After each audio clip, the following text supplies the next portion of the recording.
Hi friends, my name is Andre. I truly want to get to know my wonderful new audience, and I'd like to tell you a little bit more about myself, share precisely where I currently am, what exactly I'm doing here at this moment, and ultimately why I am genuinely here with all of you today. So, exactly 4 years ago, I made the significant decision to move to the beautiful mountains. I had a dream. To find myself in a truly new place where I could really build sustainable off-grid housing and create independent, self-sufficient living for the community.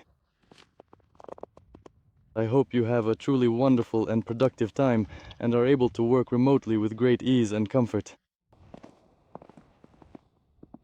I found that place quite far from my bustling city,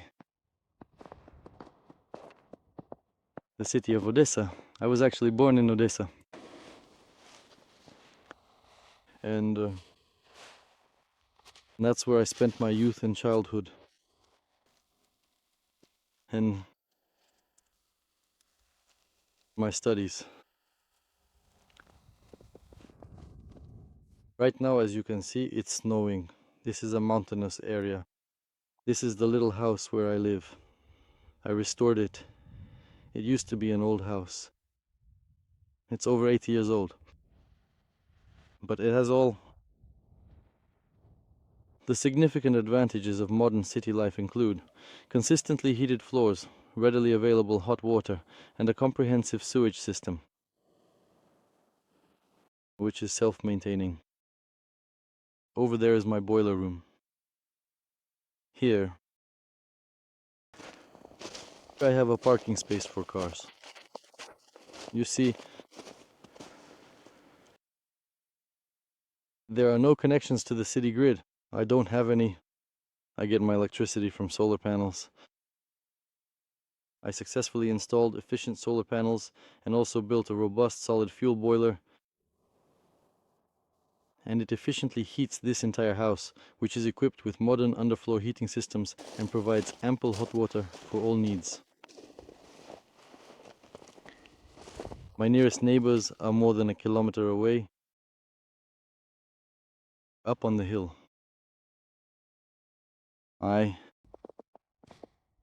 Let's put it this way,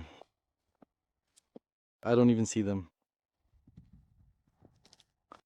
That's the kind of beauty I have here. But now it's winter. Unfortunately, there's a terrible war currently raging in our country. I am quite far from the actual fighting, and to be completely honest, I am absolutely not a supporter of any form of violence, and in my entire life I have genuinely never had any thoughts that I could ever kill another human being. I am, after all, a professional engineer, focused on creation and problem solving. I like creating things. Testing, building, and I try to bring all these things to life here. My personal story truly begins, my dear friends, with this long and winding road. And when I first arrived here and subsequently purchased this particular piece of land, it certainly did not appear anything like this. Back then, barely even a single horse with a small rickety cart could manage to get through this incredibly dense and overgrown area, and the space was incredibly narrow, so cars couldn't easily get in here, and absolutely nothing could be brought in at all. So I had to redo this entire road from scratch. I had to create a slope, install side water drains, because in the Carpathians it rains a lot. There's a lot of water. Just look at how much snow there is here. This is just what fell today. So a lot of water flows down from the mountain. This part of the road, which I had specifically and carefully prepared so that the water would flow smoothly down and go into pipes so it wouldn't wash out the road. And as a result, there appeared this kind of, let's say, it's a good road. along which building materials could be transported. And overall, a proper driveway appeared. Here, of course, machinery did quite a bit of work on this section of the road and also down below at the very entrance. It took more than 40 days of summer, and it was an incredibly challenging and profoundly difficult period for us, primarily because at that particular time, my house was completely devoid of essential utilities. It had neither running water nor any semblance of comfortable living conditions whatsoever.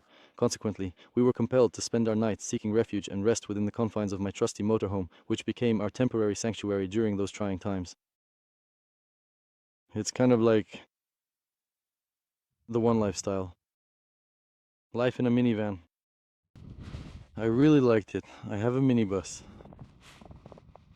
in which I traveled around Odessa to the countryside. Through the countryside around Odessa, and it really inspired me that you can truly live in harmony with bountiful nature, and it will generously help you. It will assist you in collecting essential water and gathering nourishing food. Basically, almost everything we possess and utilize in our daily lives is graciously given to us by nature itself, and we should thoughtfully embrace and utilize that instead of solely depending on the artificial constructs of the city or the governmental systems. That's where the idea came from, to buy this plot of land and try to build a life off-grid. I've been comfortably living here for a good 4 years now, and I genuinely feel that I have absolutely everything I could possibly need and desire to be comfortable during the winter, which can get very cold here. So, moving on. After I built this road, we dug out, excavated these drainage ditches. I laid this kind of pipe here, as you can see right here, so that when there's a large flow of water during heavy autumn and spring rains, all this water could drain further into the ditch. Before, this wasn't here, and it was a problem. Basically, the road used to end right at this section. So I built it like this, and now the road continues on.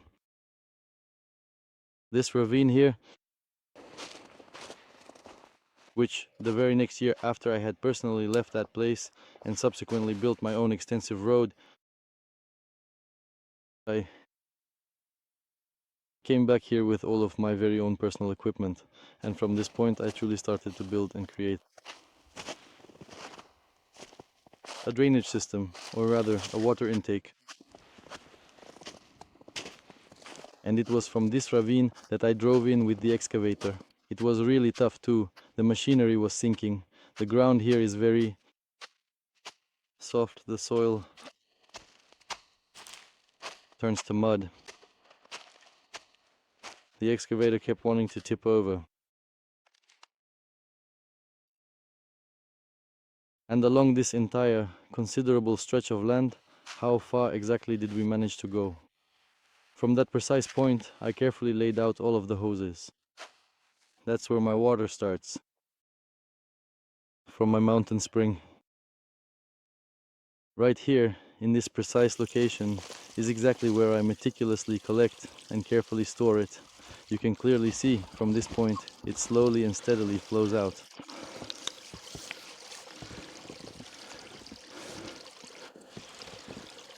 It never ever freezes, because the natural spring water is always a constant +4 degrees Celsius, which is quite remarkable. And that's a big advantage for things like this. Because in the mountains, at higher elevations, water is a problem. And the higher you go, the less likely you are to be able to get water. But my elevation is 650 meters above sea level. I'm getting water here. See, it's flowing. Here I have carefully made these concrete rings. Here I have, for your viewing pleasure, I made these concrete rings. Here I have my own excess water slowly collecting in this particular spot, right here. And in this place my water collects as well. Here I dug out a spot for a tank and I laid out 135 meters of water hose. An inch and a quarter hose, a robust and essential conduit, runs straight into my house, the very one we observed and discussed earlier. So the entire arduous stage of bringing fresh, clean water into the house or meticulously draining it completely out, that whole process took me a full 40 days to accomplish. It was very difficult because at every stage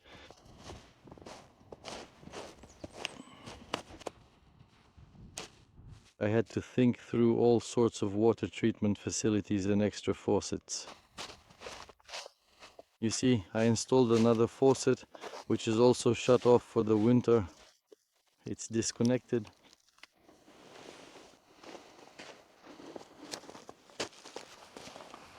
Here I have just one single faucet, and so I have about approximately 3 separate and distinct faucets lead directly to my house. I also had to meticulously dig up this significant part of the main road with a powerful excavator and then carefully bring the essential water line down to the very bottom, more than 3 full meters deep. Here, I painstakingly dug a long trench to precisely maintain the proper and necessary slope for the efficient water supply system. It was a difficult section, but we managed to do it. I dug it out with an excavator. And so, right here, the water line went underneath and further into my house. The main road, the exact entrance is right here. You see, it was very, very narrow, and I had to widen this part of the entrance road. Now the entrance here is 8 meters wide, which is enough for a truck to pass through. I leveled it, and the next step was,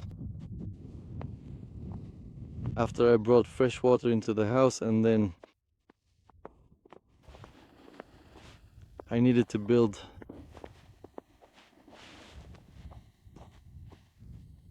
these beautiful canopies. And I was carefully planning out these areas. Once I had planned them out, the next step was work inside the house. I hope this brief introduction will make you interested in continuing to watch. I intentionally make these short videos so that you can let me know if you find this interesting and whether I should keep filming and showing how I built everything in this beautiful place. At an altitude of 650 meters above sea level, where there are no people, where goats run around, where water flows down from the mountains, and there is absolutely no city infrastructure. Electricity, how all of this came to be here. Let me know if you're interested in this, and I'll keep going and tell you how I did it. In this little house,